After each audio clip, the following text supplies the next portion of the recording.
और चलिए सीधा आपको ले चलते हैं रोहतक, जहां पर मुख्यमंत्री मनोहर लाल एक कार्यक्रम को संबोधित कर रहे हैं। जन्म शताब्दी महोत्सव पर सभी का बहुत बहुत आभार प्रकट करता हूं।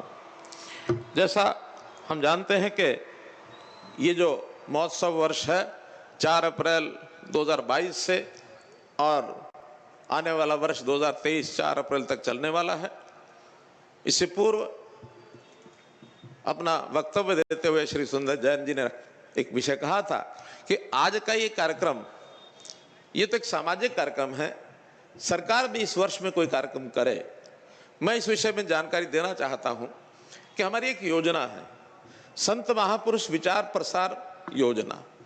तो जो भी संत महापुरुष आदर्शवादी, उनके विचारों के प्रसार के लिए हम उनकी जन्म शताब्दियों पर तो विशेष तौर पर कार्यक्रम करते हैं। अभी हमने पिछले दिनों में सिख गुरुओं के कार्यक्रम किए, जिसके अंदर गुरु नानक देव जी का 650 साला कार्यक्रम, गुरु गोविंद सिंह जी का भी उनकी ये जो 50वां जो यानी 450वां जो कार्यक्रम हुआ, 400वां वर्ष जो था। और अभी थोड़े दिन पहले गुरु तेग बहादुर जी का भी 400वां जो प्रकाशोत्सव है, हमने पानीपत में कार्यक्रम किया। साथ साथ हम गुरु रविदास जी के हमारे रविदास जी के साथ साथ कबीरदास जी के और महर्षि वाल्मीकि जी के, डॉक्टर अंबेडकर जी के, इनके जो जयंती वर्ष के रूप में जो कार्यक्रम हैं सरकार की ओर से सब करते हैं। आज मुझे अवसर मिला है ये आपको बताने के लिए कि निश्चित रूप से मैं जब अप्रैल 2023 में इस वर्ष की समाप्ति हो रही होगी तो हम एक कार्यक्रम सरकार की ओर से निश्चित करेंगे। मैं आपको ये विश्वास दिलाता हूं।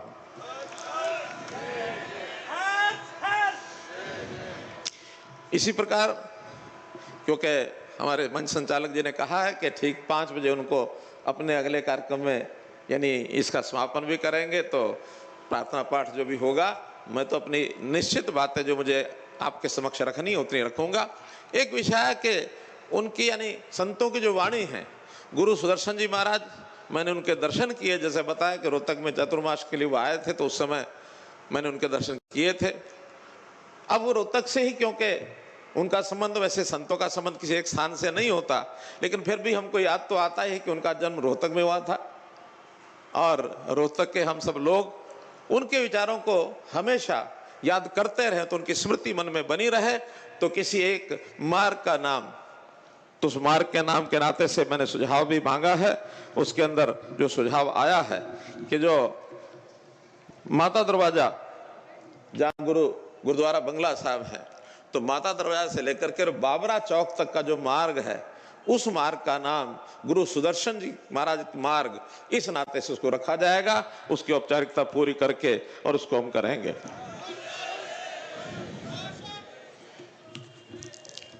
ऐसा ही एक जो विषय है कि संस्कारों के नाते संस्कार दिवस की कोई योजना, उसमें चूंकि एक ये सैद्धांतिक एक विषय है, बहुत से महापुरुषों की जयंतियां वर्ष भर में आती हैं, तो हम किसी ना किसी अवसर को जोड़ करके और इसमें संस्कार दिवस के रूप में, क्योंकि उसकी कल्पना योजना में उसका जो क्रियान्वयन है कई बार वो बड़ा कठिन हो जाता है।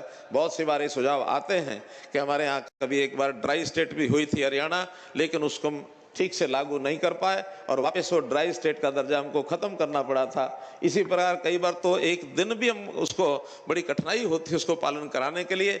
हमारी धार्मिक नगरी कुरुक्षेत्र है, वहाँ भी मध्य मास का जो प्रयोग निषेध है, फिर भी बड़ी कठिनाई होती है। इसका विचार करने के बाद इन संस्कारों को बढ़ाने के लिए, और मैं तो चाहूँगा कि इनकी जीवनी, संत जनों की जीवनी के नाते से सुदर्शन जी महाराज की जीवनी का भी कुछ अंश हम उनके पाठ्यक्रमों में भी लेकर के आए, ताकि बच्चों को उनको संस्कार मिले, ऐसा भी विचार करेंगे। एक विषय आज के दिन और मैं स्मरण कराना चाहूँगा सबको कि आज 25 सितंबर है। आज एक बहुत विशेष दिन हमारे लिए है, खास करके हम संघ संस्कार के हम सब संस्कार के लोग ही वहाँ बैठे हैं सब, तो स्मरण होगा पंडित दीनदयाल जी उपाध्याय की जयंती का दिन आज 25 सितंबर है। और 25 सितंबर इस रूप में भी हम जानते हैं। हमने पंडित दीनदयाल जी के बताए हुए मार्ग, उन्होंने एक बात कही थी कि समाज को सुखी यदि करना है जो हमारे संतजनों का, मुनियों का, सबका एक मार्गदर्शन हमको रहता है कि जो असहाय है उसकी सहायता करो, गरीब की मदद करो, परोपकार करने का एक विचार मन में जो आता है। तो उन्होंने भी कहा था कि समाज के अंतिम व्यक्ति को, पायदान पर खड़े अंतिम व्यक्ति की आप चिंता कर लो, उसको आगे बढ़ाओ, और फिर जो अंतिम रह जाए उसको आगे बढ़ाओ। अंत्योदय का ये जो सिद्धांत उन्होंने दिया था, हरियाणा सरकार अंत्योदय के सिद्धांत पर बहुत सी योजनाएं हमने बनाई हैं, और मैं इस बात को बहुत विश्वासपूर्वक आपको कह सकता हूं कि आने वाले समय में हरियाणा वैसे तो आर्थिक दृष्टि से बहुत संपन्न प्रदेशों में है। हमारे यहाँ पर कैपिटा इनकम भी जो बड़े राज्य हैं उसमें सबसे ज़्यादा इनकम हरियाणा की है, लेकिन फिर भी कुछ लोग एक बिलो पॉवर्टी लाइन जिसको कहते हैं, वहाँ उनके बच्चों की शिक्षा की बात, परिवार के लोगों की स्वास्थ्य की चिंता, ये सब करते हुए हमने परिवार पहचान पत्र के माध्यम से ऐसे परिवारों की पहचान कर ली है कि जो वास्तव में हमारे यानी सरकार के सहयोग की अपेक्षा करते हैं। कल्याणकारी सरकारें ऐसे लोगों को अलग पहचान करके और उनकी सहायता करने का हमको पूरा एक प्रकार से योजना बनाने का पूरा अधिकार है, तो निश्चित रूप से उसको हम आगे बढ़ाएंगे।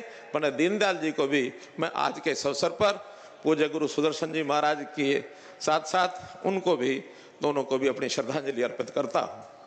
एक विषय आया, जैन मुनियों के माध्यम से भी विषय है, बहुत से संत महापुरुषों ने ये जो भ्रूण हत्या का विषय, जिस पर हमारे जैन साहब जो IAS है, इन्होंने राजस्थान का सारा जो घटनाक्रम बताया, ये बात ठीक है कि हरियाणा राजस्थान दोनों ही आसपास के प्रदेश इस समस्या से लगातार जूझ रहे हैं।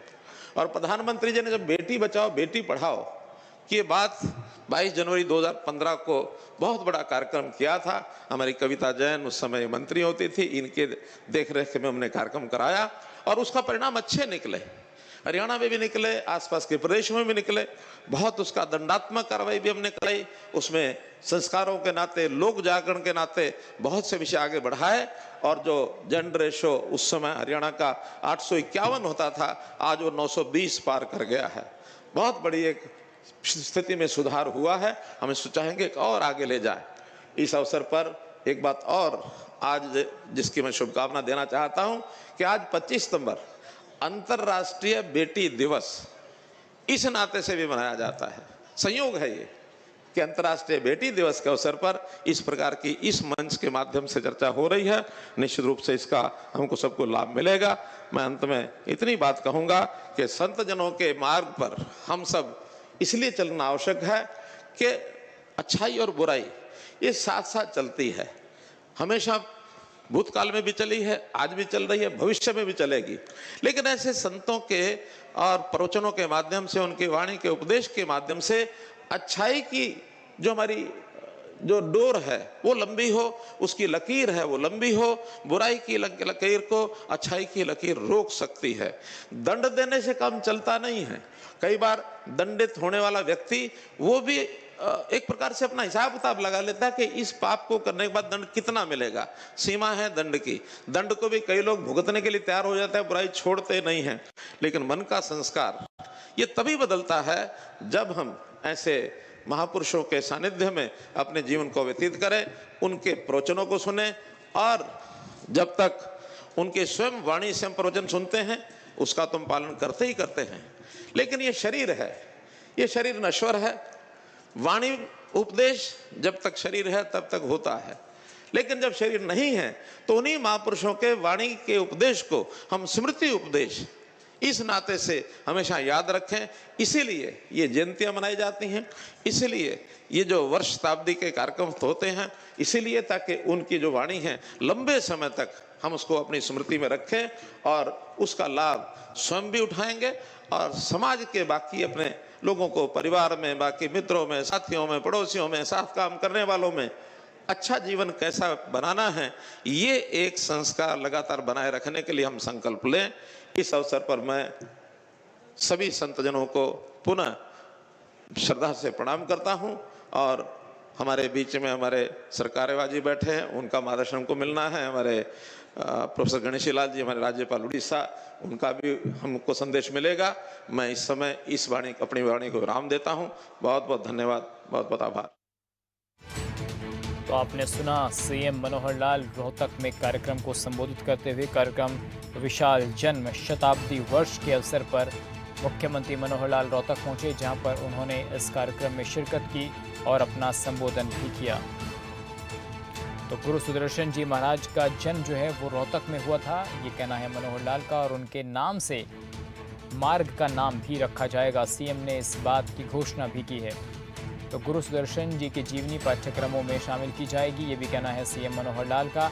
आज अंतर्राष्ट्रीय बेटे दिवस मनाया जाता है। इसके अलावा दीनदयाल उपाध्याय जी की जन्म दिवस को भी उन्होंने स्मरण किया है, और गुरुओं का जो योगदान है, संतों का जो योगदान है इस देश के प्रति, संस्कृति के प्रति, उसको भी उन्होंने याद किया।